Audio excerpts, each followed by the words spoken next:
अस्सलामु अलैकुम वरहमतुल्लाहि वबरकातुहू। इन्नल हम्दुलिल्लाह नहमदुहु व नस्तईनुहु व नस्तगफिरुहु व नऊज़ु बिल्लाहि मिन शुरूरि अनफुसिना व मिन सय्यिआति अमालिना। मन यहदिहिल्लाहु फला मुदिल्ल लहु व मन युद्लिल फला हादिय लहु व अशहदु अन ला इलाहा इल्लल्लाहु वहदहु ला शरीका लहु व अशहदु अन्ना मुहम्मदन अब्दुहु व रसूलुहु सल्लल्लाहु तआला अलैहि व अला आलिहि व सहबिहि व सल्लम तस्लीमन कसीरा। अम्मा बाद फ़क़द क़ाल इमामुल बुख़ारी रहिमहुल्लाहु तआला बाबु इस्तिलामिर रुक्न बिल महजन क़ाल हद्दसना अहमद इब्न सालिह व यहया इब्न सुलैमान क़ाल हद्दसना इब्न वहाब क़ाल अख़बरनी यूनुस अन इब्न शिहाब अन उबैदिल्लाह इब्न अब्दिल्लाह अन इब्न अब्बास रज़ियल्लाहु अन्हुमा क़ाल ताफ़ा नबी सल्लल्लाहु अलैहि वसल्लम फ़ी हज्जतिल वदाई अला बैरिन यस्तलिमु रुक्न बिमेहजन। মহান আল্লাহর সমস্ত প্রশংসা, সালাত এবং সালাম প্রিয় নবী সাল্লাল্লাহু আলাইহি ওয়াসাল্লামের উপর। সম্মানিত ভাতৃমণ্ডলী, আজ 21শে শওয়াল 1445 হিজরি মোতাবেক 30শে এপ্রিল 2024 আমাদের ধারাবাহিক আলোচনা সহিহুল বুখারীর হজের পর্ব নম্বর 14। ইমাম বুখারীর হজের পর্বের অধ্যায় নম্বর 58 বলছেন বাবু ইস্তিলামের রুকন বিল মেহজান। এই অধ্যায় হচ্ছে রুকনকে ইস্তিলাম করা, স্পর্শ করা এবং চুমন দেওয়া বিল মেহজান ছড়ি দ্বারা। ছড়ি বুঝেন তো? লাঠি, কিন্তু চিকন লাঠি একে ছড়ি বলে, তাই না? লাঠি বড় হয় ছোট হয়, এবং বিশেষ করে মেহজান বলা হয় এমন লাঠিকে বা এমন ছড়িকে যার একদিক বাঁকা থাকে, একদিক বা অগ্রভাগ বাঁকা করা থাকে, যেটা খতিবদের খুতবার সময় দাঁড়ানোর লাঠি দেখছেন না? যেটা ব্যবহার করে থাকে। লাঠির একটা দিক কি আছে? বাঁকা হয়ে আছে।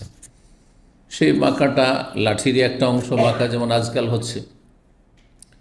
কিন্তু আগের যুগে হয়তো কি যে লাঠির অগ্রভাগে একটু ধারালো লোহা লাগানো থাকতো, লোহা লাগানো থাকতো, জি, এটা কোনো সময় কাজ দিত। আর শক্ত মাটির দেশ তো লোহা লাগানো থাকলে সেটা দিয়ে ধরেন মাটির একটু প্রয়োজন, তো মাটিতে আঘাত করা সম্ভব হবে, এমনি লাঠি দিয়ে হবে না সেটা, তো লোহা লাগানো থাকে, যার এক সাইডে বা অগ্রভাগে বাঁকা লোহা লাগানো থাকে। এই রকম ছড়িকে বা লাঠিকে মেহজান বলা হয়। প্রাচীন যুগে এক চোর ছিল, ওই চোরের ঘটনার হাদিসে মেহজান শব্দটি এসেছে, সারেকুল মেহজান। নবী সাল্লাল্লাহু আলাইহি ওয়াসাল্লাম জাহান্নামে দেখেছেন সারেকুল মেহজান, মেহজান দিয়ে চুরি করা চোরকে। করতো কি, কাঁধে করে ওই লাঠিতে ছড়িটা নিয়ে হাঁটতো, ভিড় ভাড়ে হাঁটছে, আর কারো কাঁধের ওপরে একটা গামছা আছে, তা চাদর আছে, ওতে বাঁধিয়ে দিল একটু, আর বাঁধিয়ে দেওয়ার পরে দিল টান। যদি ও টের না পেল তো নিয়ে টান দিল, পকেট মারের মতো। আমাদের দেশে যে পকেট মারেরা করে, এটা করে। পাশ দিয়ে হাঁটছে আর হাঁটতে হাঁটতে পকেটে ঢুকিয়ে দিল হাত, আর মোবাইল, টাকা পয়সা যা নিতে পারলো নিয়ে নিল। আর যদি জানতে পারলেন, ও সরি, তাই না? যে পকেট মারের দেশ কিন্তু আমাদের দেশ। এই পকেট মারিটা অন্য দেশে কোথাও শোনা যায় না। আরব দেশে কোথাও শুনছেন যে পকেট মারি? কিন্তু সারা বিশ্বের লোক ওই মক্কায় আসে বলে মক্কাতে কিছু পকেট মারার কথা শোনা যায়, অন্য জায়গায় শোনা যায় না। দামাম কোনো পকেট মারা শুনছেন? খুব কম। তো ভিড় ভাড়ের জায়গায় হইতে পারে, এগুলো বিদেশিরাই করে। তো পকেট মারিটা আসলে আমাদের দেশীয় খারাপ কালচার একটা। পকেট মারা সেই করে ভিড় ভাড়ে হয়, ওইখানে হয়, কিন্তু মানে ব্যাগে হাত দিয়ে ট্রেনে চলে গেল, সাবধান। কিন্তু এখানে হয়েছে আমাদের একদিন, সেই জন্য বলছি। তো এগুলো বিদেশিরা বেশি করে, আল্লাহ হেফাজত করুক। তারপর তুলনামূলক কম হয়। যত বেশি চুরি আমাদের দেশে হয় আর পকেটমারি হয়, ছিনতাই হয়, আল্লাহ হেফাজত করুক। নিরাপত্তাহীনতা মানুষের পাপের কারণে। তো মেহজান এই চোরকে নবী সাল্লাল্লাহু আলাইহি ওয়াসাল্লাম জাহান্নামে জ্বলতে দেখেছেন। ওইভাবে আঁকড়া বিশিষ্ট লাঠি নিয়ে ঘুরতো, আর তারপরে আটকে দিল, ফাঁসিয়ে দিল কারো কিছুতে, আর তারপরে যদি টান দিয়ে নিয়ে নিল, টান দিয়ে নিয়ে গেল, ধরেন ঘাড়ে গামছা নিয়ে ঝুলাইছে, মানে ঝুলায়, আর যদি ওইটাই চুরি করতো, একটা কাপড়ই চুরি করতো, একটা গামছা চুরি করতো, এগুলো ফুটপাতিয়া চোর। তো আর যদি টের পেয়ে গেল তাহলে ও খেয়াল করিনি, মাফ করবেন, খেয়াল করিনি এই করতে। ওখানে মেহজান শব্দটি রয়েছে, এখানে এসছে। ইমাম বুখারী রাহিমাহুল্লাহ বলছেন যে কেউ যদি রুকনকে, মানে রুকনে আসওয়াদকে, যেখানে হাজরে আসওয়াদ আছে, হাজরে আসওয়াদের কর্নারে কেউ ইস্তেলাম করে, মানে টাচ করলো, স্পর্শ করে, ইস্তেলাম মানে গতকালকে বলেছি, আর তার সাথে যদি চুমনের জায়গা হয় তো চুমন করা, তা চুমনের জায়গা হচ্ছে এই হাজরে আসওয়াদ। হাজরে আসওয়াদের দুটি সুন্নাত, স্পর্শ করা, ছোঁয়া, আর তার সাথে চুমা দেওয়া। পক্ষান্তরে তার আগে যে রুকনে ইয়ামানি আছে ওখানে শুধু ইস্তেলাম মানে স্পর্শ করা, সেখানে চুমন দেওয়া জায়েজ নয়, চুমন দেওয়া বেদাত। অনেক অজ্ঞতার কারণে আমরা করছে, দেখছি এখানে তো ভিড়ভাড় কম, অনেকে হাত লাগাচ্ছে, ওর সাথে ও হাত লাগিয়ে ও দিয়ে দিল চুমা, মনে করলো যে আমি একটা সুন্নতি কাজই করলো, নাকি না, গুনার কাজ করলো সে। একটা কর্নারে দুটো বৈশিষ্ট্য আছে, সেজন্য সেখানে স্পর্শ এবং চুমন। আর একটা কর্নারে একটি বৈশিষ্ট্য আছে, সেই জন্য শুধু স্পর্শ। বাকি দুটো কর্নারে বৈশিষ্ট্য নেই, ইব্রাহিম আলাইহিস সালাম বুনিয়াদের কোনো বৈশিষ্ট্য নেই, সুতরাং সেখানে ছোঁয়াও চলবে না আর চুমন দেওয়া চলবে না। সেই দুটো কর্নার কোন দিকে? উত্তর দিকে, উত্তর পশ্চিম, উত্তর পূর্ব, উত্তর দিকে, মদিনার দিকে। জি, রুকনে শামি, রুকনে ইরাকি। জি, তো 1607 নম্বর হাদিস দেখেন, ওবায়দুল্লাহ ইবনে আবদুল্লাহ ইবনে উতবা বিন মাসউদ, আবদুল্লাহ বিন মাসউদের ভাইয়ের নাম উতবা ছিল, সে উতবার ছেলে আবদুল্লাহ, আবদুল্লাহর ছেলে ওবায়দুল্লাহ। তিনি বড় আলেম, ফাকিহ, তাবেঈ ছিলেন। তাবেঈনদের যুগে মদিনায় 7 জন সবচেয়ে বিখ্যাত আলেম ছিলেন, তাদের অন্যতম ফোকাহে সাবা মদিনা। মদিনার 7 জন ফোকাহার কথা আমি বিভিন্ন দর্শে আলোচনা করেছি। তাদেরকে এলমের সাগর বলা হয়তো ওই যুগে। এজা কিলমান ফিল এলমে সাবাত আবহরিন, 7 সাগর। ফকুল হুম ওবায়দুল্লাহ, উরওয়াত, কাসেম, সাইদুন, আবু বকরিন, সুলাইমান ও খারিজা। এই 7 জন। এই ওবায়দুল্লাহর কথা, ওবায়দুল্লাহ বিন আবদুল্লাহ বিন উতবা বিন মাসউদ, মানে আবদুল্লাহ বিন মাসউদের বংশেরই, যে তার ভাইয়ের ছেলের ছেলে, ভাইয়ের ছেলে ছেলে। তিনি বর্ণনা করছেন ইবনে আব্বাস রাদিয়াল্লাহু তাআলা আনহুমা, প্রখ্যাত সাহাবী থেকে, কালা, তিনি বলেন, তাফান নবী সফি হজ্জাতুল ওয়াদায়, নবী সাল্লাল্লাহু আলাইহি ওয়াসাল্লাম তওয়াফ করলেন বাইতুল্লাহর বিদায় হজে, আলা বাইরিন, উটের পিঠে চেপে। তাহলে বোঝা গেল যে বাহনে চেপেও বাইতুল্লাহর তওয়াফ করা যাবে, যদি অনুমতি থাকে। আজকাল তো আর অনুমতি নেই, কিন্তু তখন চারিদিকে খোলা ময়দান ছিল, খোলা ময়দান ছিল, কোনো মসজিদের কোনো বিল্ডিং নির্মাণ ছিল না চারিদিকে। এই যে নির্মাণটা একটু নিচু হয়ে দেখছেন না, এটা পুনর্নির্মাণ এখন করা হলো, কিন্তু এইটা মূলত তুর্কি আমলের, তার আগেরও নয়, মানে আব্বাসী আমলেরও নয়, আর ওই ওমাইয়া আমলেরও নয়, তুর্কি আমলের। আর তারপরের যে জায়গাটুকু, হ্যাঁ, সেগুলো একটা অংশ হচ্ছে বাদশাহ সৌদ রাহিমাহুল্লাহর জামানা, আর একটা অংশ বিশাল, যেটা বড় অংশ, যেটাতে এসি লাগানো আছে, বিনা এসিতে, কিন্তু ঠিক ওই আপনার মসজিদ হারামের সেম ওই রকম তৈরি, ওইটা হচ্ছে বাদশাহ সৌদের জামানার। আর যেটাতে এসি লাগানো আমাদের চোখের সামনে 30-35 বছর আগে তৈরি হয়েছে, আমরা দেখলাম যে তৈরি হতে লাগলো, আর তারপরে তৈরি হলো কয়েক বছরতে। আমরা তারপরে নতুন হারামে আমরা সালাত পড়ে মদিনা থেকে পাশ করে গেছি, আজ থেকে 30-32 বছর আগে, 1993, মানে 93-এর দিকে হয়ে গেছে প্রায়। তো 30 বছর, কিন্তু শুরু হয়েছে তার আগে, হ্যাঁ, শুরু হয়েছে 1988-89 শুরু হয়েছে, আর 89 এসেছি আমরা মদিনায়। তো ওই সময় প্রথম কাজ শুরু হয়েছিল, মাত্র পিলারগুলোর কাজ শুধু শুরু হয়েছিল, কোনো ছাদটা কিছুই ছিল না, দেয়াল ছিল না, তো ছোট্ট হারাম ছিল। তারপরে আর একটা এক্সটেনশন হইল মালিক আবদুল্লাহ, বাদশাহ আবদুল্লাহর যুগে, যেটা আপনার একটা সাইডে, শুধু একটা সাইডে, কিন্তু বিশাল বিশাল এরিয়া নিয়ে। জি, মালিক ফাহাদ রাহিমাহুল্লাহর এক্সটেনশনটা, সম্প্রসারণটা সবচেয়ে বেশি, মানে চারিদিকে, এবং খুব উন্নত মানের হয়েছিল। আর তারপরে তখন এখন যেটা হইল মালিক আবদুল্লাহ রাহিমাহুল্লাহর যুগে। বা সেটার কাজে এখনও চলতি আছে। তো কি বলতে গিয়ে বললাম, খোলা জায়গা ছিল, আর সেখানে এসে মাতাফ তওয়াফের জায়গা সব সরজমিন মাটি ছিল, পাথরওয়ালা মাটি ছিল, সেখানে কেউ হেঁটে তওয়াফ করছে, আর কেউ কারো প্রয়োজন যে হাঁটতে পারবে না হয়তো, বা হাঁটতে কষ্ট হচ্ছে, অসুস্থ, উটের পিঠে, নবী সাল্লাল্লাহু আলাইহি ওয়াসাল্লাম উটের পিঠে একবার তওয়াফ করেছেন, হেঁটেও করেছেন, কিন্তু উটের পিঠেও করেছেন। নবী সাল্লাল্লাহু আলাইহি বিবিগণ উটের পিঠে করেছেন। নবী সাল্লাল্লাহু আলাইহি ওয়াসাল্লাম বলছেন তার বিবিকে, অসুস্থ ছিলেন একজন উম্মে সালমা সম্ভবত, তুফি মিন ওয়ারাইন নাস ওয়া আনতা রাকিবা, তুমি মানুষরা, পুরুষরা তো কাবার কাছাকাছি তওয়াফ করছে, তুমি তাদের থেকে একটু দূরে সরে তওয়াফ করো, এবং আনতা রাকিবা, এবং তুমি বাহনের পিঠে, সওয়ারের উটের পিঠে। জি, আজকাল যেহেতু এইরকম কোনো বাহন সেখানে চলবে না, সেই জন্য একটা যুগ ছিল, দেখেছেন কি না, পালকি নিয়ে ঘুরত। হ্যাঁ, এই পেশায় কিছু লোক নিয়োজিত ছিল, 4 জন ধরে আছে, যেমন মরা আর খাট থাকে না, মরা লাশের খাট থাকে, ওই রকম 4 জন পালকি ধরে আছে, আর ওতে মানুষ, বুড়ো মানুষ বসে আছে, অচল মানুষ বসে আছে, আর কাঁধে করে ঘোরাচ্ছে, এগুলো ছিল। আর তারপরে ওইটাও নিষিদ্ধ হইল, ওটা আমরা দেখেছি, কিন্তু এটা 20-25 বছর আগে ছিল। আর তারপরে ওইটা উঠে যে এখন কি হয়েছে, শুধু হুইল চেয়ার, কিন্তু হুইল চেয়ার নিচে আর ঢুকতে পারবে না, যে আলহামদুলিল্লাহ নিচে ঢুকতে পারে না, নাহলে কত লোককে যে জখম করত, কত লোক যে এখানে আহত হয়, দিল, আঘাত করেই দিল, ব্যাস, আর কি করবে, আফওয়ান আফওয়ান, হ্যাঁ, সরি, আর কি, ব্যাস। যারা আজকাল হুইল চেয়ারে তওয়াফ করছে, তারা যাও 2 তলা দিয়ে ঘুরো, 3 তলা দিয়ে ঘুরো, ছাদের উপর দিয়ে ঘুরো, হ্যাঁ, 2-4 কিলোমিটার। তো এই ছিল হাদিস। নবী সাল্লাল্লাহু আলাইহি ওয়াসাল্লাম উটের পিঠে কি করেছেন, তওয়াফ করেছেন। তওয়াফ করা অবস্থায় ইয়াস্তালিম রুকনা, রুকনকে, কর্নার, রুকন মানে কোনা, কর্নার, এটা রুকন, এটা রুকন, এটা রুকন, এটা রুকন, 4 কোনা। একটা কোনা, কোন কোনা, যেই কোনাতে হাজার আসওয়াদ আছে, সেটাকে ইস্তেলাম করতেন, স্পর্শ করতেন, মেহজান,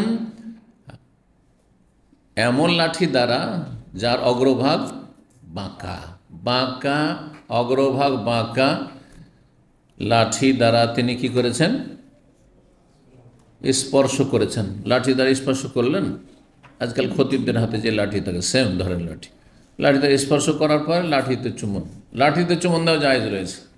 এর কয়েকটি স্তর এর আগে বলেছি। সবচেয়ে উত্তম হচ্ছে যে সরাসরি মুখ লাগিয়ে আপনি চুমো দিলেন, হ্যাঁ, সেটা সম্ভব না হলে হাত দ্বারা ইস্তেলাম মানে স্পর্শ করে আপনি হাতে চুমা দিলেন। সেটা যদি সম্ভব না হয়, তাহলে 3 নম্বর স্তর হচ্ছে যে লাঠি দ্বারা ছুঁইলেন, বা কোনো কিছু দ্বারা স্পর্শ করলেন, আর তারপর তখন সেটাতে চুমন দিলেন। সেটা যদি সম্ভব না হয়, তো আল্লাহু আকবার ইশারা করলেন, ইশারা করার পরে চুমন দেওয়া চলবে না, চলবে না। চুমন ইশারা দিয়ে ছুঁইলেন না, বিনা স্পর্শ করায় চুমন দেওয়া, এটি বেদাত, এটি ঠিক নয়। ভালো করে শোনা। এই ছিল হাদিস।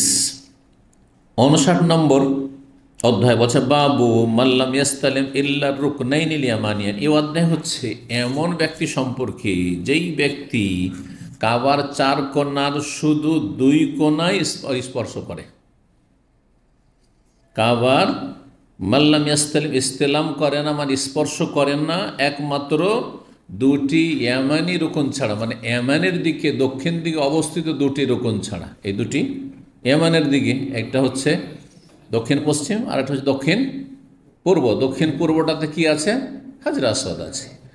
আর উত্তর পূর্ব, উত্তর পশ্চিম, এই দুটো যেহেতু ইব্রাহিম আলাইহিস সালামের বুনিয়াদের নেই, সেই জন্য সেই দুটোতে স্পর্শ করা, ইস্তেলাম করা নেই। যদি এমনটা করে, এইটাই হচ্ছে সহি। কিন্তু কেউ যদি মনে করে যে আল্লাহর ঘরে 4টা কোণা, আমি 2টো কোণাকে কেন বা বাদ দেব, যেমন মুআবিয়া রাদিয়াল্লাহু তাআলা, হাদিস নাযিল করেন, মুআবিয়া রাদিয়াল্লাহু তাআলা সাহাবী, কিন্তু যারা দুনিয়া নিয়ে বেশি ব্যস্ত থাকে, তারা দিন শেখার সুযোগ পায় না। একসাথে আপনি দুনিয়াও যথেষ্ট নেবেন আর দিনও যথেষ্ট নেবেন, এটা হয় না। একটা যখন বেশি নেবেন, আর একটা স্বাভাবিক কমবে। আমরা যদি রোজগার কথা চিন্তা করি, তাহলে আপনাদেরকে সপ্তাহে একটা দিন সময় দেওয়া সম্ভব হবে না, বুঝতে পেরেছেন? আর যদি দিই তো ওই পুরনো যেটুকু পড়াশোনা আছে ওইটুকু পড়ার সময় নেই। দেশের বক্তাদের কোনো লেখা পড়ার সময় আছে? ওই মাজা ঘষা 5টা লেকচার শুনে নেন, এর বেশি পাবেন না। ভালো করে শোনেন, দেশীয় বক্তা এমনি ওই আকিদা হইল 5টি পরপর লেকচার শুনে নেন 5 জায়গায়, আর তারপরে দেখবেন যে ঘুরে ফিরে মাজা ঘষা ওগুলোই কথা এদিক সেদিক করে, কারণ পড়ার সময় নেই।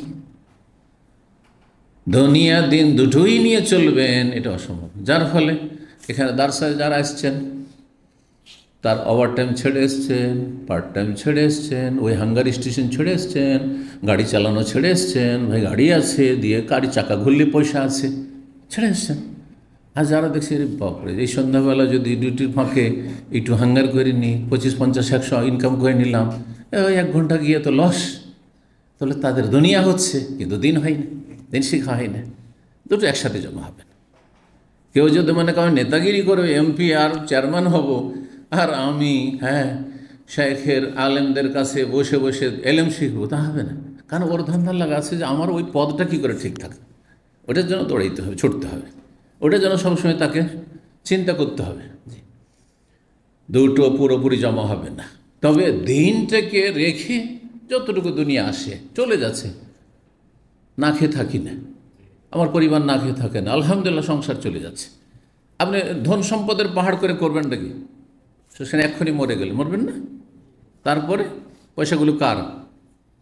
পয়সাগুলো কার? যারা থাকলো তাদের। প্রথম মরে যাওয়ার পরে আজকালকার জামানায় যেহেতু ব্যাংকে টাকা রাখছেন না, ভালো করে শুনুন, বড় বড় পয়সাওয়ালাদের খবর রাখে, তাদের বাড়ির খবর রাখে।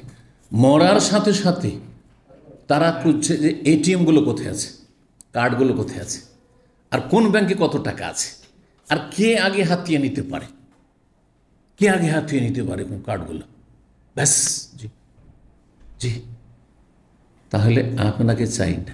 1 সপ্তাহ হয়নি, সব ভুলে গেছে, বিয়ে শাদী বাড়িতে ধুমধাম, 1 সপ্তাহ ধুমধাম বিয়ে শাদী চলছে। অথবা রাজনৈতিক তারা ফিল্ডে আছে, সুতরাং রাজনৈতিক ধুমধাম আমোদ ফুর্তি ফুলমালা চলছে, অথচ 1 সপ্তাহ হয়নি বাপ মরা মা মরা। তাহলে আপনাকে চাই না, আপনার পয়সা চাই মানুষ। আপনি কারোর জন্য পয়সা করে যাচ্ছেন, জাহান্নামে যাবেন আপনি মরলে। আল্লাহ হিদায়াত দান করুন।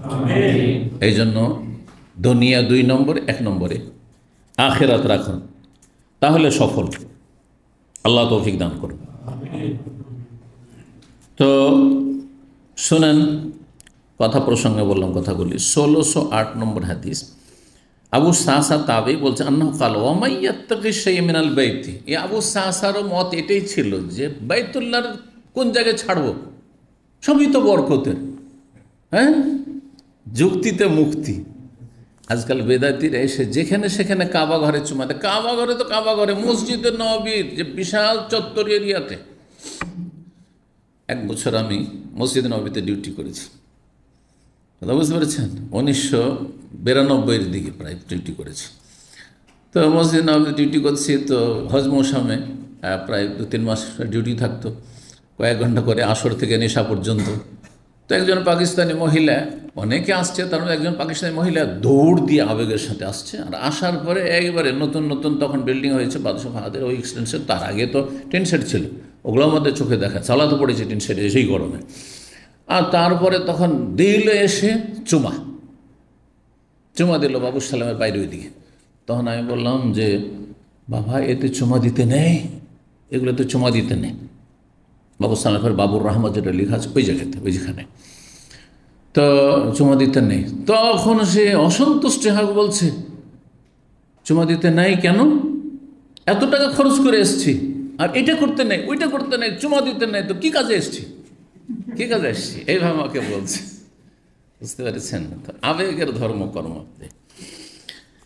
তো এই আবু সাসা বলছেন যে ওয়ামান ইয়াত্তাকি শাইআন মিনাল বাইতি, বাইতুল্লাহর কোনো যে কোনো কিছু থেকে কে দূরে থাকতে পারে? আল্লাহর ঘর মোবারক ঘরে কোন জায়গা থেকে আপনি দূরে থাকবেন যে এটা ছুবো এটা ছুবো না? যে কোনো জায়গায় ছুলে অসুবিধাটুকু, যে কোনো কর্নার ছিল। ওয়াকানা মুআবিয়াতু ইস্তালিমুল আরকান, মুআবিয়া রাদিয়াল্লাহু তাআলা আনহু তিনি যখন আসতেন তখন কি করতেন? 4টা কোণা স্পর্শ করতেন। ওদিকে হিজরের কোণাগুলি যে আছে, যেগুলো কোরাইশদের তৈরি করা কোণা, ইব্রাহিম আলাইহিস সালামের কন্যার নয়, সেগুলো স্পর্শ 4 জায়গাতে। হাত লাগাইতেন, অথচ দেশের খলিফা। বরং ইসলামের ইতিহাসে 6 নম্বর খলিফা আবু বকর। 6 নম্বর কেন? কে বলতে পারে এটা? কেন 6 নম্বর বললাম? 6 নম্বর না 5 নম্বর? 5 নম্বর। যদি বলি 6 নম্বর, 6 নম্বর কেন? মাশাআল্লাহ, এইটা হচ্ছে সূক্ষ্ম এলেন। 1 নম্বর আবু বকর সিদ্দিক রাদিয়াল্লাহু, 2 নম্বর ওমর, 3 নম্বর ওসমান, 4 নম্বর আলী, আর 5 নম্বর 6 মাসের জন্য হাসান রাদিয়াল্লাহু। তারপরে তিনি ছেড়ে দিয়েছেন, দেখলেন যে এত ঝামেলা, আমি সব দেবো না, যা ছেড়ে দিলেন এইসব ঝামেলা, ফিতনা ফাসাদ, দুনিয়া আমি নেব না, নিজে থেকে ছেড়ে দিয়েছেন। তানাজুল, আপনারা তানাজুল বলছেন আজকাল, এক কফিল ধারা চলে, ওইখানে শব্দটি এসছে সিরাতের কিতাবে। তিনি তানাজুল করে দিলেন যে আমি নেব না, তো মাউইয়া তুমি নেও, যা, আমরা নবীর নাতি, আমরা দুনিয়া চাই না, ছেড়ে দিলাম। কিন্তু হোসেন রাদিয়াল্লাহু না, আমরা নেব না কেন? কেন অন্যরা নেবে, আমরা নেব না কেন? তখনই দেখেন তার বিরুদ্ধে কি করল। এই জন্য দুনিয়ার লোভ করা মানুষের জন্য উপকারী নয়, বিশেষ করে ভালো মানুষ নেতৃত্বের লোভ, পয়সার লোভ, স্বার্থ, দুনিয়ার স্বার্থ নাইগুলো পরিহার করেন। আল্লাহ আমাদের জন্য আখেরাত রেখেছেন, এ কথা বলে মনকে শান্তি দিলি তো শান্তি। চিন্তা করুন, আল্লাহ ইচ্ছা করলে দিতে পারতেন হাসান হোসেনকে, দিতে পারতেন, কিন্তু বলছে তোমাদের জন্য আখেরাতে এমন কিছু রেখেছি যা আর কাউকে দেব না, তোমরা এসব তুচ্ছ দুনিয়া নিতে যেও না, অন্যরা নিক। তো 6 মাস। 5 নম্বরে এই জন্য খলিফা রাশেদ পঞ্চম হাসানকেও বলা হয়েছে, আবার ওমর আব্দুল আজিজ রাহিমাহুল্লাহকে বলা হয়েছে অনেক পরে, কিন্তু তারপরে যেহেতু এই 4 খলিফার তরিকায় তিনি দেশে চালিয়েছেন। আর যদি বিস্তারিত মানে তো 6ষ্ঠ তিনি খলিফা রাশেদ, তাহলে 6 জন খলিফা রাশেদ। তারপর যদিও জামানা মুআবিয়া রাদিয়াল্লাহু তাআলা হচ্ছে হাসান রাদিয়াল্লাহু তাআলার পরে, তো মুআবিয়া রাদিয়াল্লাহু দীর্ঘদিন খলিফা থেকেছেন বা দেশের বাদশাহ থেকেছেন, রাজা। আর রাজাকে খলিফা বলা যায়, কোনো অসুবিধা নেই, এই অর্থে বলছি আর কি। খলিফা রাশেদ নাই, খলিফা রাশেদ বলবো না, কিন্তু তিনি খলিফা। এবং রাজাদের মধ্যে ইসলামের 1400 বছরের ইতিহাসে সবচাইতে ভালো রাজা তুলনা যদি করেন, সবচাইতে ভালো রাজাদের মধ্যে। তো মুআবিয়া রাদিয়াল্লাহু তাআলা আনহু 4 কোণায় স্পর্শ করতেন, কারণ যারা দেশের শাসন নিয়ে চিন্তা করছেন তাদের এইভাবে রসুল শাসন হাদিস শিখবেন, সময় কোথায়, জানা ছিল না মাসলা। সেজন্য তিনি ভাবছেন যুক্তি যে 4টে কোণা ছুবো, অসুবিধা কি?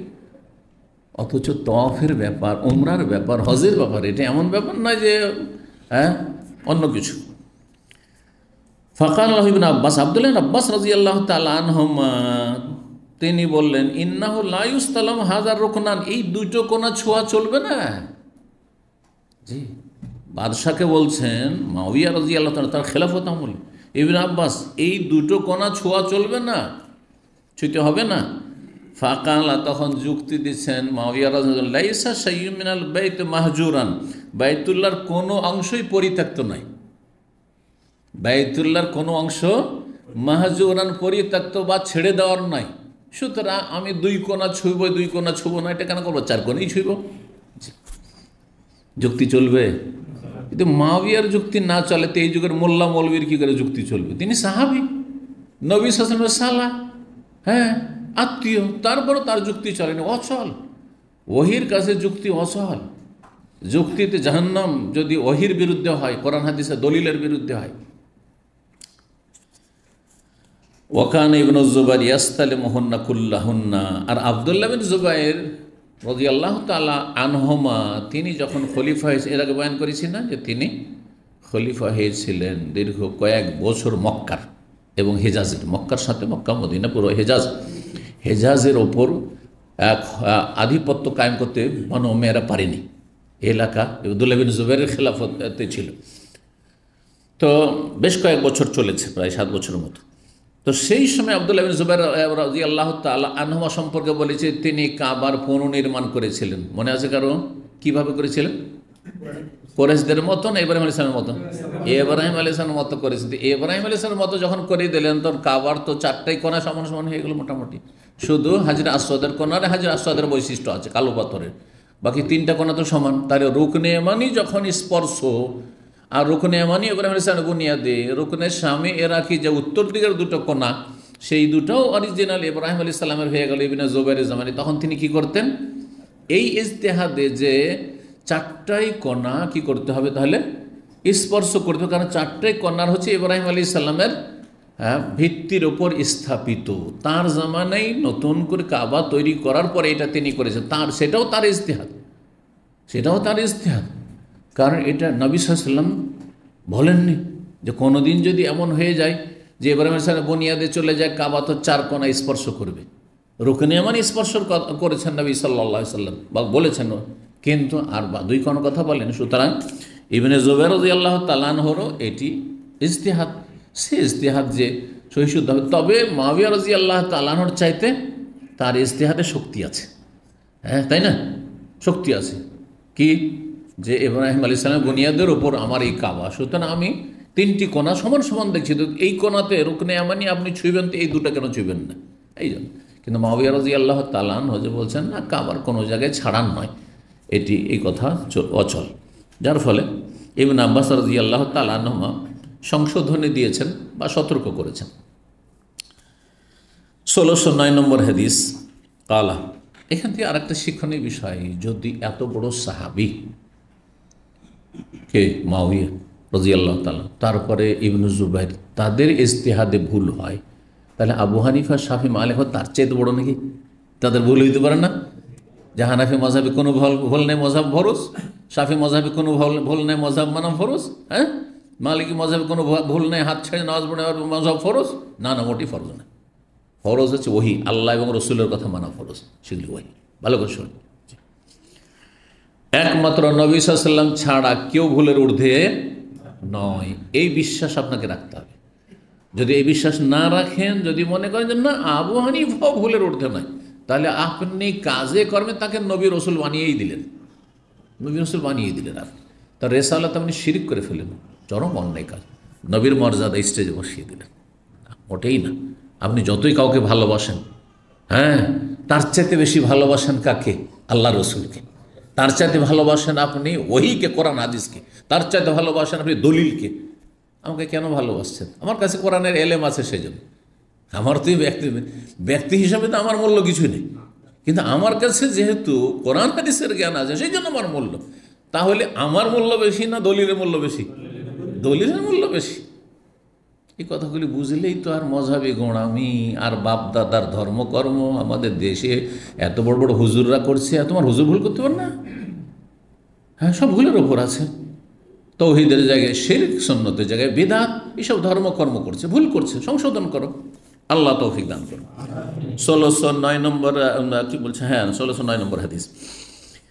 সালেহ বিন আব্দুল্লাহ বর্ণনা করেছে তার পিতা আব্দুল্লাহ বিন ওমর থেকে, কাল্লাম আর নবী সাল্লাল্লাহু আলাইহি ওয়াসাল্লাম, আমি দেখিনি নবী সাল্লাল্লাহু আলাইহি ওয়াসাল্লামকে ইয়াস্তালিমু মিনাল বাইতে, যে বাইতুল্লাহর কোনো কর্নার তিনি স্পর্শ করছেন, একমাত্র ইয়ামানের দিকে অবস্থিত দুই কর্নার ছাড়া, দুই রুকনে ইয়ামানি ছাড়া, অর্থাৎ একটা রুকনে ইয়ামানি আর একটা হাজরে আসওয়াদ, দক্ষিণ দিকের দুটো কোণা ছাড়া আর দুই কোণা বা অন্য কোনো জায়গার নবী সাল্লাল্লাহু আলাইহি ওয়াসাল্লামকে স্পর্শ করতে দেখেনি। সুতরাং একটা সুযোগ পেয়েছেন, দরজার পাশে এসে আমি এই স্পর্শ করব, জায়েজ না, বেদাত।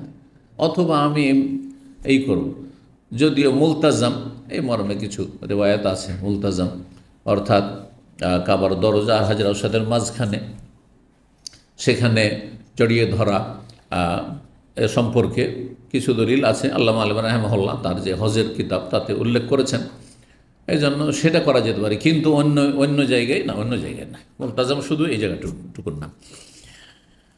60 নম্বর অধ্যায় বাবু তাকবিল হাজার। এই অধ্যায় হচ্ছে হাজরে আসওয়াদকে চুমো দেওয়া সম্পর্কে। তাকবিল, কাব্বালে তাকবিল মানে চুমুন দেওয়া। 1610 নম্বর হাদিস বলছেন, আমি ওমর বিন খাত্তাব রাদিয়াল্লাহু তাআলা আনহুকে দেখেছি কাব্বাল আল হাজার, তিনি হাজরে আসওয়াদকে চুমন দিলেন।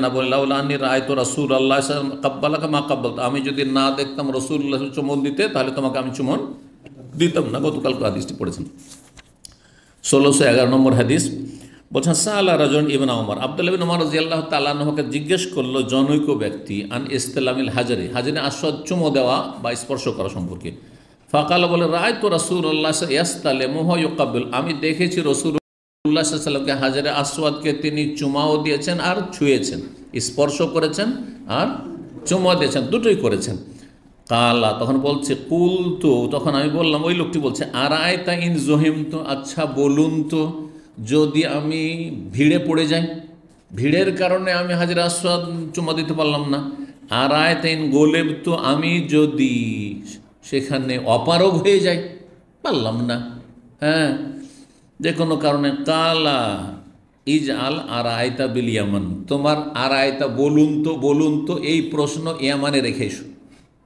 লোকটি ইয়ামান দেশের ছিল, মানে বলি না তোমার কথাগুলো দেশে রাখো, এখানে বলবেন না, আমার সামনে বলবেন। ঠিক ওই রকমই রেগে গেছেন উনি। বলছেন নবী সাল্লাল্লাহু আলাইহি ওয়াসাল্লাম হাজরে আসওয়াদের চুমন দিয়েছেন। এখন এই লোকটি জানতে চাইছে যে চুমন দেওয়া কি জরুরি না কি, তো ওইভাবে না জিজ্ঞাসা করে, আচ্ছা যদি আমি না পারি, যদি আমি ভিড়ে পড়ে যাই, যদি আমি অপারগ হয়ে যায়, এই সেই। তো ওনাকে প্রশ্নটি পছন্দ হয়নি, তখন বলছে তোমার এই আড়াইটা বলুন তো, বলুন তো কথাটি তোমার ওই ইয়ামানের দেশে রেখে এসো যাও। বুঝা গেছে?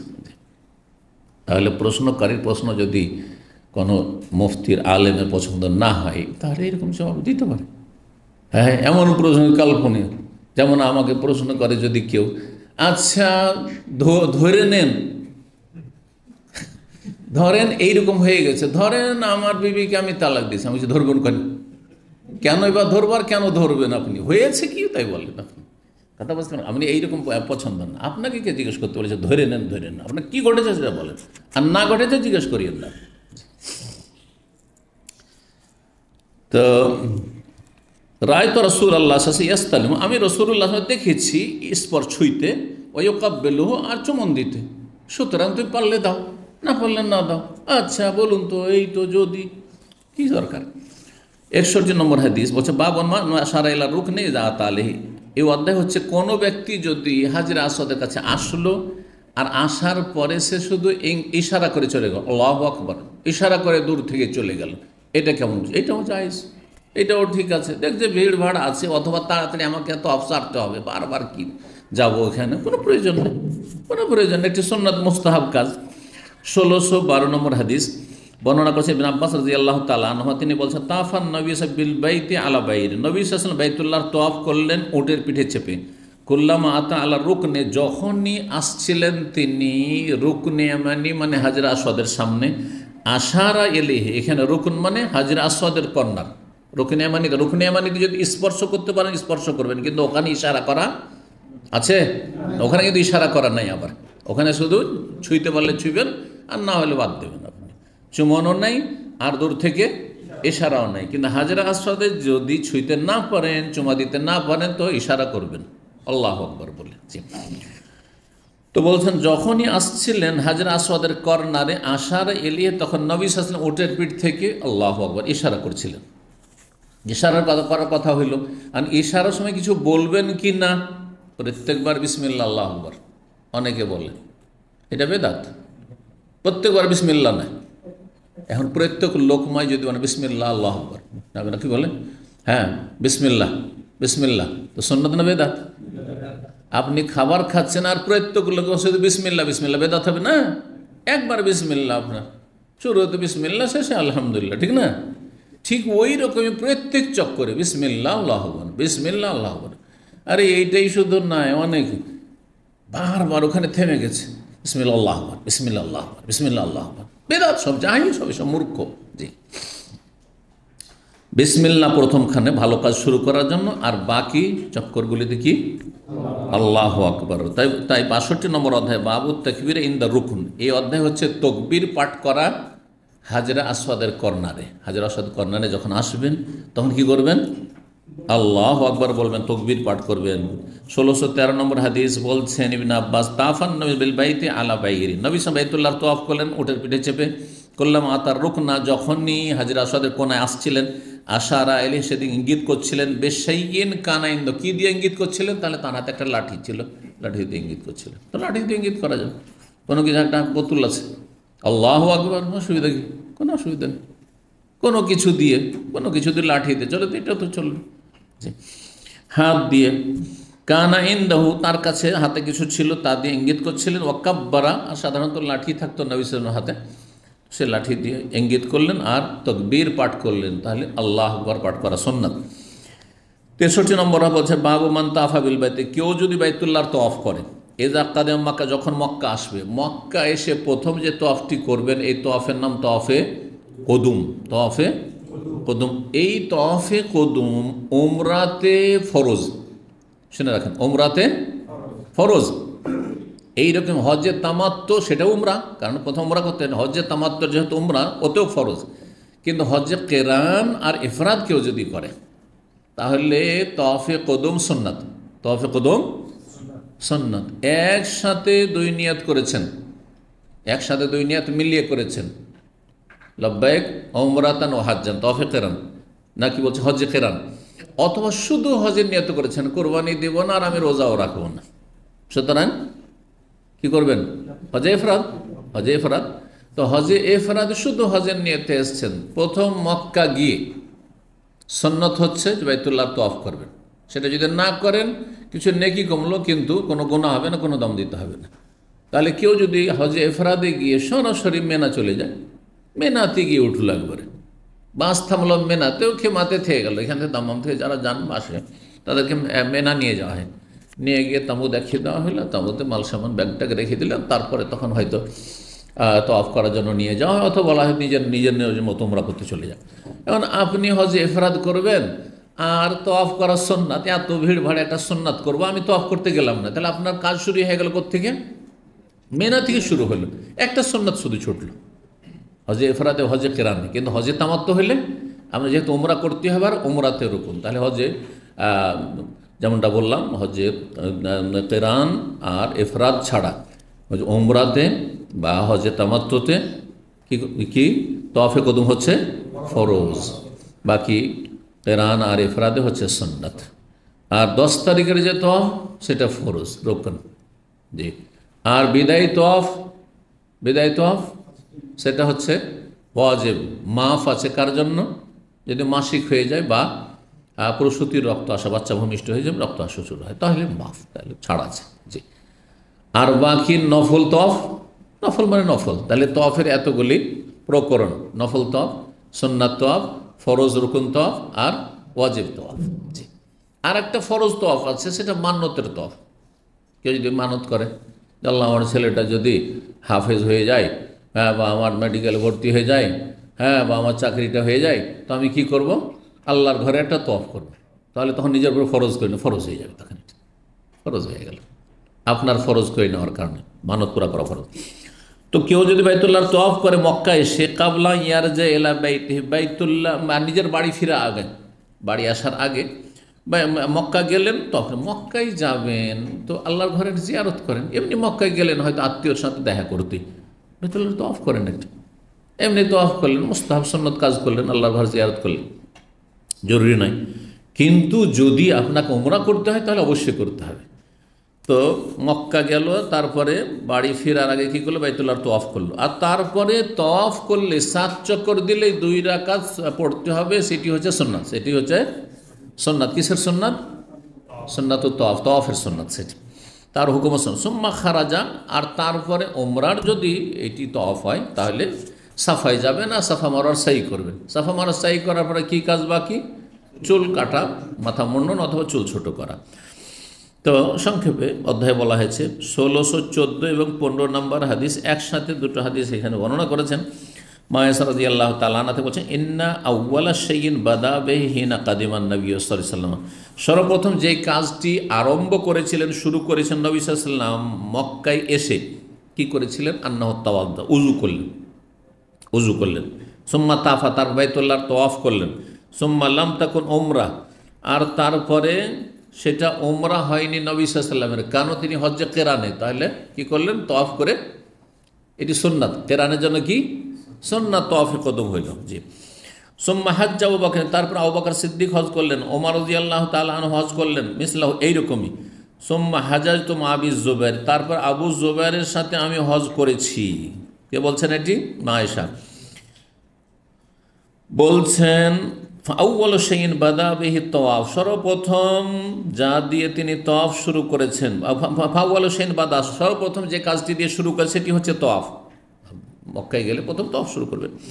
সুম্মা রাআইতুল মুহাজিরিন ওয়াল আনসার ইয়াফআলু, তারপরে মুহাজির আনসারদেরকে এমনটা দেখেছি যে মক্কা গেলে প্রথম কাজ হচ্ছে উজু না থাকলে উজু করা, আর উজু থাকলে অসুবিধা নেই, উজু না থাকলে উজু করে বাইতুল্লাহর তওয়াফ করা। ওয়াকাদ আখবারাতনি উম্মি, আর আমার মা বলেছেন, আয়েশা বলছেন আমার মা বলেছেন কি আন্নাহা আহাল্লাত হিয়া ওয়া উখতুহা, তিনি তালবিয়া পাঠ করেছিলেন, তালবিয়া উচ্চারণ করেছিলেন, মানে এহরাম বেঁধেছিলেন তিনি এবং তার বোন, তিনি এবং তার বোন, ও জুবাইর এবং জুবাইর, ও ফোলানুন এবং অমুক, আরও কেউ ছিল, মানে পরিবারের বেশ কিছু সদস্য ছিল।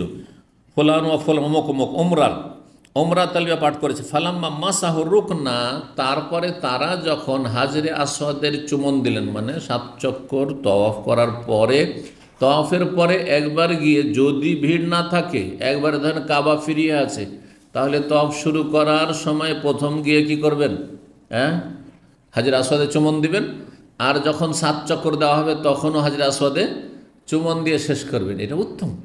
কিন্তু আজকাল এগুলো সম্ভব হচ্ছে না, অনেক সুন্নতি আমরা মুস্তাহাব কাজ করতে পারছি না। আর সুন্নত মুস্তাহাব করতে গিয়ে হারাম কাজ করা যাবে না, কাউকে কষ্ট দেওয়া যাবে না, ধাক্কাধাক্কি করা যাবে না, নিষিদ্ধ কাজ এগুলো। যখন হাজরে আসওয়াদের কি করলেন, স্পর্শ করলেন, তারপরে হালাল হয়ে গেলেন। এত সংক্ষেপ করেছে হাদিস যে তর্জমা পড়ে বিভ্রান্ত হয়ে যাবে। এই তর্জমা অনুবাদটা পড়ে, হাদিসটার অনুবাদ পড়ে কেউ যদি উমরা যায়, যাওয়ার পরে কী করবে, বাইতুল্লাহ তওয়াফ করলো, আর তওয়াফ করার পর হাজরে আসওয়াদের চুমন দেওয়ার পরে কাপড় খুলে হালাল হয়ে গেল। এদিকে সাফা মারা সাইও বাকি আছে, মাথার চুল কাটাও বাকি আছে, তাই না? হাদিস অসম্পূর্ণ। এখানে উদ্দেশ্য এত শর্টকাট করে দেওয়া হয়েছে যে যারা জানছে তাদের জন্য, যে বাইতুল্লাহর তওয়াফটা ছিল ফরজ কাজ, এটা হয়ে গেল, আর তারপরে সাফা মারোয়া সাই। তো সাফা মারোয়া সাইটাকে কেন বর্ণনা করা হয়নি? কারণ সাফা মারোয়ার সাই হচ্ছে তওয়াফের আন্ডারে, এই জন্য বিনা তওয়াফে সাফা মারোয়া সাই নেই। একটি কথা শুনে রাখেন, কেউ যদি মনে করে যে এই সময়টা আমি ফ্রি আছি আর বাইতুল্লাহর তওয়াফে দেখছি খুব ভিড়, এদিকে দেখি সাফা মারোয়া খালি, তো সাফা মারোয়াটা এখন করে ফেলি আর পরে তওয়াফ করে নেব। 10 তারিখে সকালবেলা এসে ধরেন ওই দিক থেকে আসলেন, সাফার দিক থেকে, আর সাফাতে ঢুকে গেলেন, আগে সাফা মারোয়াটা সেরে নি, আর তারপরে বাইতুল্লাহর তওয়াফ পরে করব, চলবে? হবে না, হবে না। বুঝতে পেরেছেন? জি হ্যাঁ, ওর আন্ডারে। কেউ যদি মনে করে যে জোহরের পরের সুন্নাতটা আমি জোহরের ফরজের আগে পড়ে নিই, হবে নাকি? না, হবে না। মাগরিবের সুন্নাতটা আগেই পড়ে ফেলি, হবে? এশার আগে 20 মিনিট টাইম আছে, আর খুব ক্লান্তিও লাগছে, তো বেতরটা আগে সেরে নি, তারপরে এশা পড়ে নি, চলবে? না, চলবে না। কারণ বেতর এশার আন্ডারে, এশার পরে পড়তে হবে, এশার সাথে পরের সাথে সম্পর্ক। এই জন্য বিনা তওয়াফে সাফা মারোয়া সাই নেই। এমন কোনো ইবাদত নেই যে বাইতুল্লাহ তওয়াফ করলেন আর সাফা মারোয়া সাই করলেন, নেকির কাজ করলেন, না, মোটেই না। সুন্নতের খেলাফ বেদাত কাজ করলেন আপনি। জি, পরের হাদিসগুলি স্পষ্ট করছে এই সংক্ষিপ্ত আর অসম্পূর্ণ সংক্ষিপ্ত। সংক্ষিপ্ত 2 রকম, একটা সংক্ষিপ্ত কিন্তু বোধগম্য, আর একটা সংক্ষিপ্ত হচ্ছে যে ভুল মেসেজ দেবে। তো এই হাদিসটা এত সংক্ষিপ্ত হয়ে গেছে যেটাকে বলা মুখতাসারুন মুখিল, এমন সংক্ষিপ্ত যেটা মানুষের আরও ডিস্টার্ব করে, মানুষ ভুল বুঝাবুঝি হয়ে যাবে। তো পরের হাদিসগুলি কিন্তু ক্লিয়ার করেছে। 1616 নম্বর হাদিস দেখেন, আব্দুল্লাহ ইবনে উমর রাদিয়াল্লাহু তাআলা বলছেন, আন্না রাসূলুল্লাহ সাল্লাল্লাহু আলাইহি ওয়াসাল্লাম কানা ইযা তাফা ফিল হজ্জ আবিল উমরাতে, নবী সাল্লাল্লাহু আলাইহি ওয়াসাল্লাম যখন হজ কিংবা উমরায় তওয়াফ করতেন, আউয়ালা মা ইয়াকতামু, সর্বপ্রথমে তওয়াফ করলেন, এই তওয়াফে কী করতেন, সালাসাত আতওয়াফিন, প্রথম 3 চক্কর একটু দৌড় দিতেন, যেটাকে রামাল বলা হয়, ধাপ ছোট করে। ও মাসা আরবাতান, আর পরের 4 চক্কর স্বাভাবিক চলতেন। সুম্মা সাজাদা সাজদাতেন, তারপরে 2 রাকাত সলাত আদায় করতেন। 1 সাজদাতেন মানে রাকাতেন, 2 সিজদা না 4 সিজদা? 4 সিজদা। তো এখানে সাজদাতেন মানে রাকাতেন, 2 রাকাত সলাত আদায় করতেন তওয়াফের। সুম্মা ইয়াতুফু বাইনা সাফাল, তারপরে সাফা মারোয়া সাই করতেন। তারপরে মাথার চুল কাটতেন না? ওটা তো না এখানে, তাহলে আর একটু বাকি আছে। জি হ্যাঁ, 1617 নম্বর হাদিস বর্ণনা করেছেন ইবনে উমর রাদিয়াল্লাহু তাআলা আনহু, বলছেন আন্নান নবী সাল্লাল্লাহু আলাইহি ওয়াসাল্লাম কানা তাফা বিল বাইত, নবী সাল্লাল্লাহু বাইতুল্লাহর যখন তওয়াফ করতেন, আত-তাওয়াফ আল আউয়াল, প্রথম তওয়াফ মানে যখন আসলেন মক্কায়, ইয়াহুব্বু সালাসাত আতওয়াফ, 7 চক্কর প্রথম দৌড় দিতেন একটু, মানে যেটা রামাল করা। ওয়ামশি আরবা, আর 4 চক্কর পরের স্বাভাবিক চলতেন। ও আন্নাহু কানা ইয়াসআ বাতনাল মসিল, আর নবী সাল্লাল্লাহু আলাইহি ওয়াসাল্লাম দৌড় দিতেন সাফা মারওয়ার মাঝখানে সবচাইতে নিচু জায়গায়। এখন নিচু হয়ে নেই, এখন স্বাভাবিক করে দেওয়া হয় সবকে পাকা করে, বোঝা গেছে। কিন্তু এই জায়গাটি যখন প্রাকৃতিক অবস্থায় চলে যাবে, আল্লাহ সৃষ্টি করেছেন, সাফা থেকে নেমে আসছেন, নামতে নামতে নামতে নামতে একেবারে নিচু জায়গা, আর ওই দিক থেকে মারওয়া থেকে যখন ওই দিক থেকে নেমে আসবেন, নামতে নামতে নামতে ঢালু হইতে হইতে একেবারে নিচু জায়গা। বাতনুল মাসিল, বাতন মানে মধ্যবর্তী স্থান, আর মাসিল মানে পানি প্রবাহিত হওয়ার স্থান, সালায়া সিলো থেকে। তো যখন বর্ষা বৃষ্টি হবে বা কোনো জায়গা থেকে পানি আসবে, পাহাড়ের ওপর বর্ষণ হচ্ছে, পানিগুলো নেমে এসে কোনটা দিয়ে বইবে? সবচেয়ে নিচু জায়গা দিয়ে। তো যেই জায়গা দিয়ে পানি প্রবাহিত হয় সবচেয়ে নিচু জায়গায়, ওই জায়গায় যখন আসলেন নবী সাল্লাল্লাহু আলাইহি ওয়াসাল্লাম, তখন দৌড় দিলেন সাফা মারওয়ার মাঝখানে। ওই জায়গাটুকুকে পাকা করে দেওয়া হয়েছে এবং সমতল মোটামুটি করে দেওয়া হয়েছে, আর নিশানা দিয়ে দেওয়া হয়েছে কিসের? সবুজ বাতির, যে যতদূর পর্যন্ত সবুজ বাতি আছে ততদূর পর্যন্ত তোমরা দৌড় দাও। কিন্তু এই জায়গাটি সবচাইতে নিচু ঢালু জায়গা ছিল, এখান দিয়ে পানি বহিত যখন বর্ষা বৃষ্টি হতো বা পানি জমত, এই জন্য বাতরুল মাসিল বলা হয়। ওখানে যখন আসলেন তখন সাই মানে দৌড় দিলেন। পুরুষরা দৌড় দেবে, মহিলাদের দৌড় দেওয়া সুন্নতের খেলাফ, মহিলারা দৌড় দেবে না, তাদের জন্য পর্দা যেহেতু করা অত্যন্ত জরুরি, আর মহিলাদের দৌড় দেওয়া পর্দার খেলাফ, মহিলাদের দৌড় দেওয়া পর্দার খেলাফ। এক শ্রেণীর মূর্খ ধার্মিক আজকাল সোশ্যাল মিডিয়াতে, ফেসবুকে বলছে নবী সাল্লাল্লাহু আলাইহি ওয়াসাল্লাম তো স্ত্রীর সাথে কি করেছেন? দৌড়ের প্রতিযোগিতা করেছেন। স্বামী স্ত্রী দুজনে দৌড় দিচ্ছে, আর ভিডিও রেকর্ড করছে, আর তারপরে ফেসবুকে সোশ্যাল মিডিয়ায় ছড়িয়ে দিচ্ছে। কত মূর্খ ধার্মিক, বুঝছেন না? আর বলছে এইটি সুন্নাত, এটি সুন্নাত। এভাবে প্রচার করা সুন্নাত যে আপনার স্ত্রী দৌড়বে, আর গোটা দুনিয়া দেখবে, এটা সুন্নাত না? এটা হারাম, হারাম কাজ। তাহলে দৌড়বেন, আচ্ছা, যেমন সোশ্যাল মিডিয়াতে আপনি দেখাবেন না, তেমনি গ্রামের লোক সব বসে আছে বাইরে, আর তাদের সামনে চলো স্বামী স্ত্রী দুজনে দৌড় দিই নাকি? সমুদ্র বিচে অথবা পার্কে গেছেন, সব চারিদিকে মানুষ তাকাচ্ছে, আর ওইখানে দিলেন দৌড় স্বামী স্ত্রী, চলবে? নবী সাল্লাল্লাহু কারো সামনে দৌড় দিয়েছেন না? রাতের অন্ধকারে, চাঁদনি রাতে কেউ নেই, মাঠে দৌড় দেন, অসুবিধা কি? বোঝা গেছে? তাহলে সুন্নতকে সুন্নতের মতো করে, প্রথম কথা সুন্নত নয় এটি, কিন্তু ভালোবাসা বাড়ানোর জন্য, মাঝে মাঝে বিনোদনের জন্য জায়েজ বিনোদন আছে, সেটা আপনার নির্জনে হবে, স্বামী স্ত্রীর মাঝে হবে। দেবর ভাসুরের সামনে হবে, আপনার ভাইয়েরা সব বসে আছে, আর দিলেন দুইজন দৌড়, চলবে না? মোটেই চলবে না। কিন্তু আপনার বাবার সামনে, শ্বশুরের সামনে দৌড়ালে অসুবিধা নেই, হয়তো বাবার সামনে দৌড়াচ্ছে, বা নিজের ভাইয়েরা আছে, আপনার স্ত্রীর ভাইয়েরা আছে, তাদের সামনে দৌড়াচ্ছে, অসুবিধা নেই হয়তো। বোঝা গেছে কথা? ইসলামকে বোঝার চেষ্টা করে, কিন্তু আজকাল কিছু জেনারেল শিক্ষিত জাহেল সামান্য দুটো একটা পড়ে, আর তারপরে ও সুন্নতের উপর আমল করা শুরু করে, গায়ের সুন্নতি তরিকে। বুঝতে পেরেছেন? সুন্নতকে সুন্নতের মতো আমল করতে হবে, না হলে গুনহার কাজ হবে। আল্লাহ হেদায়েত দান করে দিতে। তো এই ছিল হাদিস। 64 নম্বর অধ্যায় বলছে বাবু তওয়াফিন নিসায়ে মার রিজাল। এই অধ্যায় হচ্ছে মহিলাদের পুরুষদের সাথে তওয়াফ করা। পুরুষদের সাথে মহিলারা তওয়াফ করবে, কিন্তু একেবারে একাকার হয়ে যাবে না, যথাসাধ্য দূরে থাকার চেষ্টা করবে। কিন্তু আজকাল খুব কঠিন অবস্থা হয়ে গেছে। যদি আপনি ফ্যামিলি নিয়ে বলেন যে আমি দূর দিয়ে একবার কাবার কাছে যাব না, দূর দিয়ে আমি ফ্যামিলি করবো, সেখানে গিয়ে মহিলা পুরুষ সব একাকার সব জায়গায়। সুতরাং ফাত্তাকুল্লাহ মাস্তাতা, যথাসাধ্য আল্লাহকে ভয় করেন। এই ক্ষেত্রে যদি পারেন যে আপনার সাথে আর একজন মাহারাম পুরুষ, ধরেন আপনার শ্যালক আছে, আপনার ভাই তো আর আপনার স্ত্রীর মাহারাম না, কিন্তু আপনার শালা আপনার স্ত্রীর মাহারাম, আপনি সামনে আর আপনার স্ত্রী আপনার পেছনে, আর পেছন দিকে ধরেন আপনার শালা আছে অথবা আপনার শ্বশুর সাহেব আছে, আর তারপরে তখন আপনি এইভাবে যথাসাধ্য বাঁচার চেষ্টা করছেন, এইভাবে করেন। আর এই নয় যে স্ত্রীকে ছেড়ে দেন, ও অন্যদের সাথে ধাক্কাধাক্কি করছে, গায়ে ঘাসে ঘাসে আপনিও করছেন, না না না, এগুলো মোটেই উচিত নয়। যদি এবাদতের জায়গা হয়তো এইখানে এমন কোনো হতভাগান নেই যার হয়তো চিন্তা চেতনা সেই খারাপের দিকে যাবে, সব আল্লাহর ঘরের জিয়ারতে আছে, কিন্তু তারপরেও কিছু তো ধানের মধ্যে চিটা অবশ্যই আছে। ধানের মধ্যে চিটা অবশ্যই আছে। আর তারপরে শরীয়তের বিধান আপনার মসজিদ, গায়ের মসজিদ, আল্লাহর ঘর, অন্য জায়গায়, সব জায়গায় একই রকম। হ্যাঁ, এই জন্য যথাসাধ্য বাঁচার চেষ্টা করতে হবে। আল্লাহ তৌফিক দান করেন। জি, ভিড় ভাড়কে এড়িয়ে চলতে হবে। আপনাকে চিন্তা করতে হবে যে আমি ফ্যামিলি নিয়ে এসেছি, সুতরাং কোন সময় একটু ভিড় হালকা থাকে। এই নয় যে এক্ষুনি আমাকে ঢুকতে হবে। রাত্রে মানুষ এসা পরে, সবার পেশাব পায়খানার বেগ থাকে, না পেটে খিদা থাকে, ও আসর থেকে বসে আছে, চলো এখন চলে যাবে। চলে যাওয়ার পরে আমি রাত্রে 10টার দিকে ঢুকবো, এই সময়টা 10টা থেকে 12টা, অথবা 12টা থেকে 3টার মধ্যে। কিন্তু 2টা 3টার দিকে আবার ভিড় শুরু হয়ে যাবে।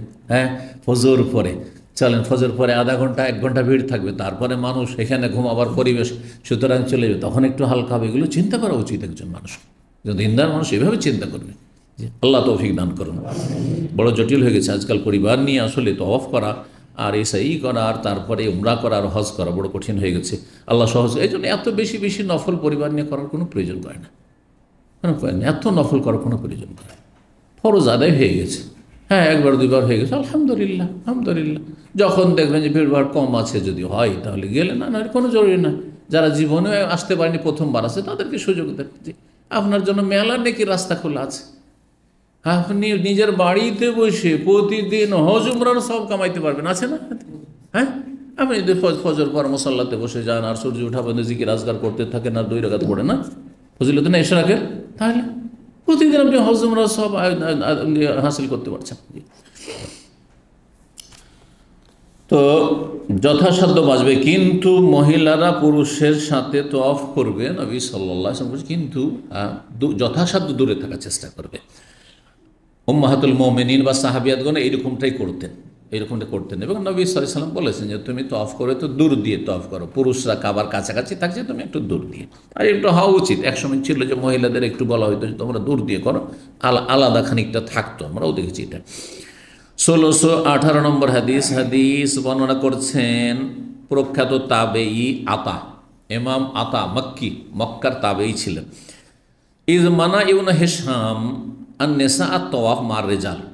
ইবনে হিশাম যখন হজের মৌসুমে হজের আমির নিযুক্ত হয়েছিলেন, তখন তার সময় তিনি মহিলাদেরকে পুরুষদের সাথে একসাথে তওয়াফ করা নিষেধ করে দিয়েছিলেন। ঘটনা ছিল, হিশাম বিন আব্দুল মালিক বিন মারওয়ান যখন খলিফা ওমাইয়াদের, আব্দুল মালিক বিন মারওয়ানের ছেলে কয়েকজন খলিফা হয়েছে, ওয়ালিদ বিন আব্দুল মালিক, হিশাম বিন আব্দুল মালিক।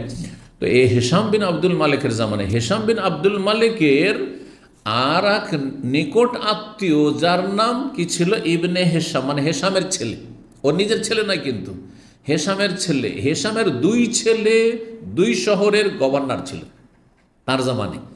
হিশাম বিন আব্দুল মালিক যখন খলিফা, আর ওমাইয়াদের রাজধানী কোথায় ছিল দেখি কে বলতে পারে?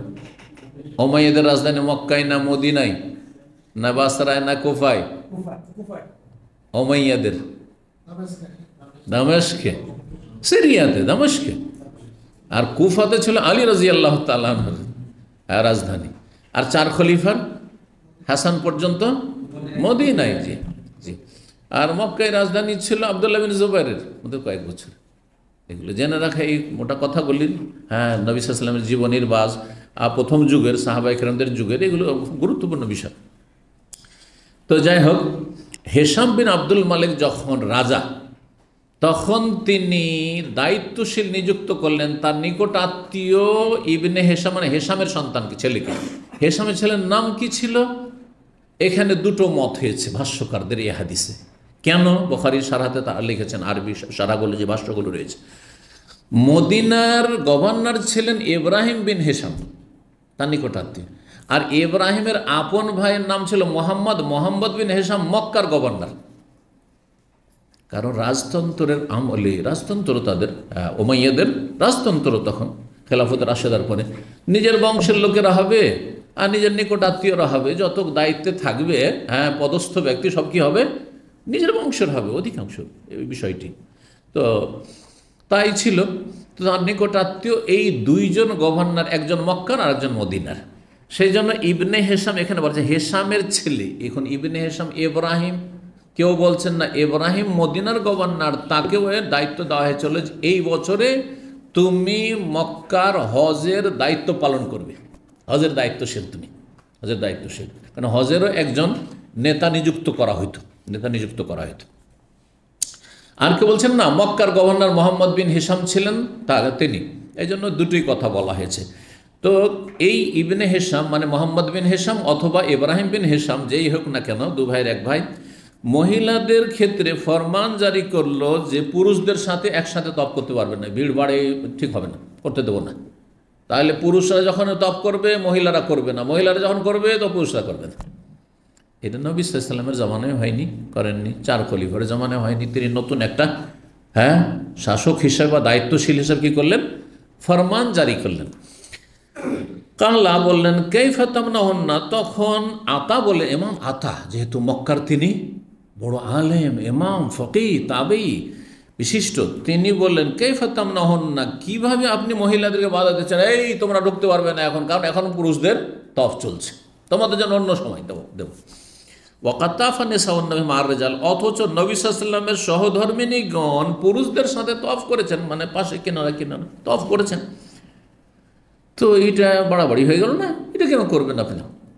কুল, তো আমি বললাম বাদাল হেজাব আও কাবুল, এর জানা ছিল না। বলছি নবী সাল্লাল্লাহু বিবিগণ যে তফ করেছেন বাইতুল্লাহ পুরুষদের সাথে, এটা পর্দার হুকুম নাজেল হওয়ার আগে না পরে? যদি পর্দার হুকুম নাজেল, বিধান নাজেল হওয়ার আগে হয় তাহলে তো ব্যাপারটা অন্য। জানতে চাইছেন তিনি, নিশ্চিত হতে চাইছেন। কুল, তো আমি বললাম কাইফা ইউখালিতুনার রিজাল, বলছেন না, কি বলছেন, বাদাল হেজাব আও কাবুল, কালা ইউ লা আমরি, হ্যাঁ আমার জীবনের কসম, আমরি অমর, আমর আর অমর মানে বয়স বা জীবন, তো আমার জীবনের কসম, আমার জীবনের কসম খাওয়া শিরিক না? শিরিক। যেহেতু আমাদের ভাষা এটা নয়, কিন্তু আরবদের কিছু কিছু ভাষা ছিল কসম উদ্দেশ্য করতো না, নিজের কথাটাকে অকাট্য করা উদ্দেশ্য হইতো, আর মুখ দিয়ে তাদের বেরিয়ে যেত লাভ ওয়াসার কথা, কিছু ওয়াসার কথা আছে প্রত্যেক ভাষাতে, কিছু কিছু ওয়াসার কথা যার কোনো অর্থ হয় না। আমাদের বাংলা ভাষাতে কিছু কিছু অঞ্চলে, জানি না আপনাদের অঞ্চলে আছে কি না, আছে কিছু কিছু লোকেদের কথাতে আছে কিছু ওয়াসার কথা, যেমন গেলাম আর কি, ওখানে গেলাম, খেলাম, চললাম, এই ঘুরলাম খুব, আর কি ঘুরলাম, ভালো লাগলো খুব, আর কি, আর কি বলে না, শুনেছেন না শোনেননি? এই আর কি, আর কির কোনো অর্থ আছে এখানে? তো ঠিক ওই রকমই এই আরবদের সেই যুগে কিছু ভাষা ছিল যেটা আসলে কসম উদ্দেশ্য হইতো না। বললাম আমার জীবনের শপথ, লাকাদ আদরাকতুহু বাদাল হিজাব, আমি পেয়েছি তাকে, আমি পেয়েছি তাকে, বা এই অবস্থা দেখেছি বাদাল হিজাব, পর্দা নাজেলের পরে, পর্দা নাজেল 6ষ্ঠ হিজরিতে হয়েছে, আর তারপরে হজ উমরাগুলো হয়েছে 7ম হিজরিতে, পর্দা নাজেল 6ষ্ঠ হিজরিতে। তাহলে পর্দার বিধান নাজেল, এই কথা চিন্তা করেন না যে পর্দার হুকুম নাজেল হয়নি সেই জন্য মহিলা পুরুষ একসাথে তফ করতো, তফ করেন নবী সাল্লাল্লাহু আলাইহি ওয়াসাল্লাম ছিল, মহিলারা পাশাপাশি পুরুষদের পর্দার সাথী করতো, কিন্তু একসাথে তফ হইতো। কুলতো, তখন বলছেন যে কাইফা ইউখালিতুনার রিজাল, পুরুষরা মহিলাদের সাথে একাকার কি করে হবে? কাল লাম ইয়াকুন্না ইউখালিতুনা, বা নবী সাল্লাল্লাহু আলাইহি ওয়াসাল্লামের বিবিগণ বলছো তারা কিভাবে পুরুষদের সাথে পাশাপাশি একাকার হয়ে তফ করতেন, জিজ্ঞাসা করছে ইবনে হিশাম, যে দায়িত্বশীল হজের নেতা। তখন তিনি বলছেন লাম ইয়াকুন্না ইউখালিতুনা, নবী সাল্লাল্লাহু আলাইহি ওয়াসাল্লামের বিবিগণ পুরুষদের সাথে একেবারে একাকার হয়ে যেতেন না, মানে পুরুষদের মাঝে ঢুকে যেতেন না, এটা করতেন না, কিন্তু চলতো, একসাথে তফ চলতো। কানাত আয়েশা রাদিয়াল্লাহু আনহা তাতুফু হাজরাতাম মিনার রিজাল, আয়েশা রাদিয়াল্লাহু তাআলা আনহা তওয়াফ করতেন পুরুষদের থেকে দূরে অবস্থান করে, হাজরাতান মানে পুরুষদের অন্তরালে বা দূরে অবস্থান করে, লা তুখালিতুহুম, তাদের সাথে মিশতেন না, একাকার হয়ে যেতেন না। বলছেন তাতুফু হাজরাতাম মিনার রিজাল লা তুখালিতুহুম, কাফা কাওয়ালাত ইমরা, জনৈক মহিলা একদিন, আয়েশা রাদিয়াল্লাহু তাআলা আনহা তওয়াফ করছেন দূরে, আর এক মহিলা বলছে, মহিলার পাশাপাশি মা আয়েশার সাথে সে মহিলাও তওয়াফ করছে, তো সে মহিলা বলছে ইনতালেকি, চলুন, নাস্তালিম ইয়া উম্মাল মুমিনিন, হে উম্মুল মুমিনিন, হে মুমিনদের জননী, যাই হাজরে আসওয়াদে চুমুন দি। হাজরে আসওয়াদের কাছে পুরুষ লোকেরা আছে, আর মা আয়েশা দূরে থেকে, দূর দিয়ে আলাদা হয়ে তিনি তওয়াফ করছেন। তখন তো আর এরকম ভিড়ভাড় হইতো না যে একেবারে মহিলা পুরুষের কাছাকাছি, মাঝখানে ফাঁকা, তারপরে ওইদিকে মহিলারা ঘুরছে, জি, অল্প লোকের তওয়াফ চলত।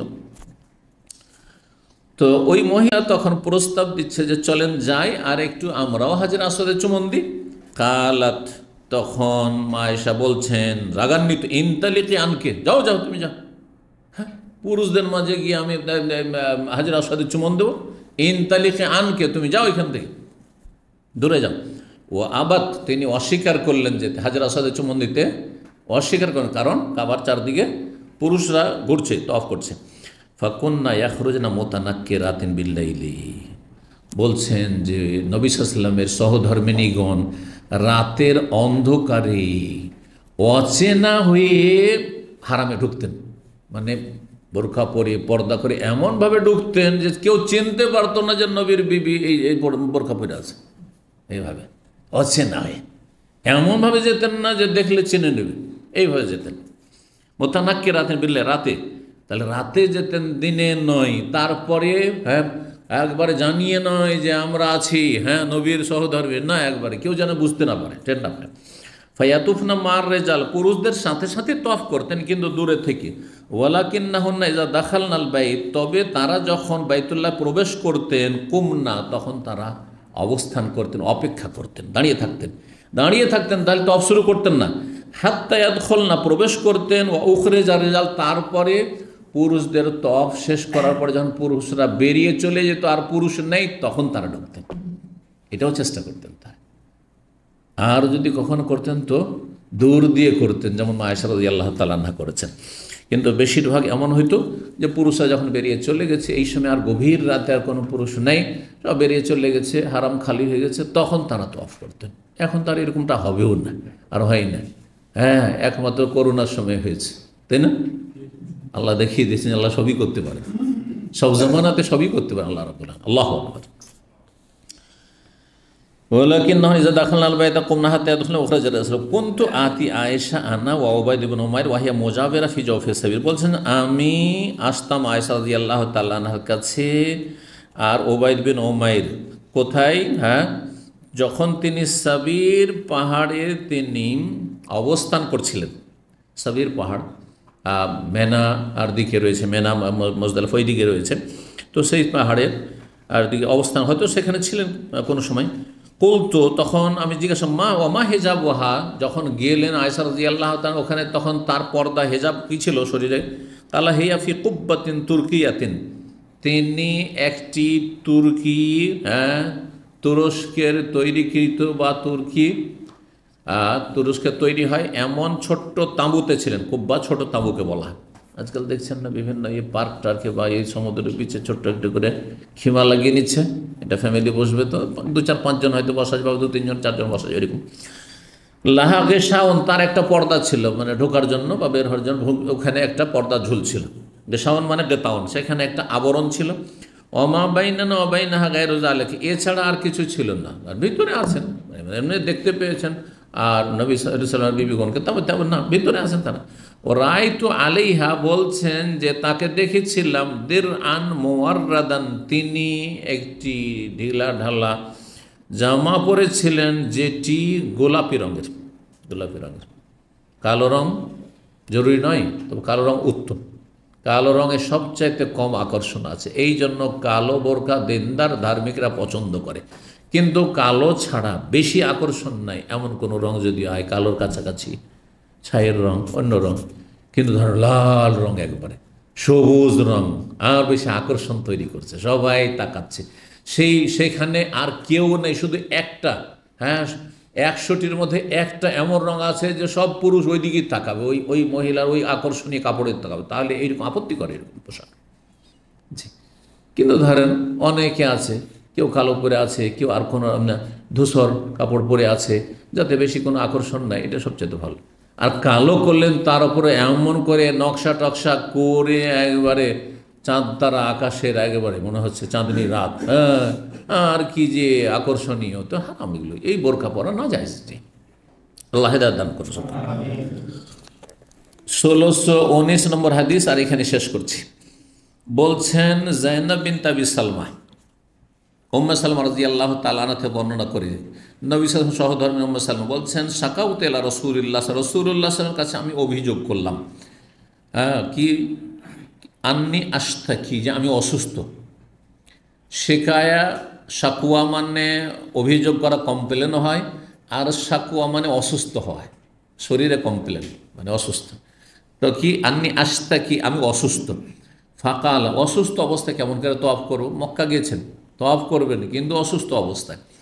তখন তিনি বললেন নবী সাল্লাল্লাহু আলাইহি ওয়াসাল্লাম স্ত্রীকে, তুফি মি ওয়ারাইন নাস, এই হাদিসটি কিছুক্ষণ আগে শোনাচ্ছিলাম, তুমি পুরুষদের পেছন থেকে, পুরুষদের পেছন মানে পুরুষরা কাবার কাছাকাছি আছে, পুরুষদের পেছন থেকে তোমরা কি তুমি কি করো, তওয়াফ করো, আনতে রাখে বা তুমি বাহনে চেপে, বাহনে উটের পিঠে চেপে, তখনকার বাহন উঠছিল। ফাতুহ তো আমি তওয়াফ করলাম। মা উম্মে সালামা বলছেন ওয়া রাসূলুল্লাহ হিনাইদিন ইউসাল্লি সুবহ, সেই সময় রাসূলুল্লাহ সাল্লাল্লাহু আলাইহি ওয়াসাল্লাম ভোরের সালাত আদায় করেছিলেন এলা জামবিল বাইতুল্লাহর পাশে, বাইতুল্লাহর পাশে ফজরের সালাত আদায় করছিলেন। আর ফজরের সালাতে সূরা ফাতিহার পরে সূরায়ে তুর পড়ছে, ওয়া তুর ওয়া কিতাবিম মাসতুর ফি রাক্কিম মানশুর ওয়াল বাইতুল মামুর ওয়া সাকফিল মারফু, এই সূরা পাঠ করছিলেন। এখানেই আজকের আলোচনা শেষ করছি। ওয়া জাযাকুমুল্লাহু খাইরান ওয়া সাল্লাল্লাহু আলা নবিয়িনা মুহাম্মদ ওয়া আলা আলিহি ওয়া সাহবিহি আজমাইন।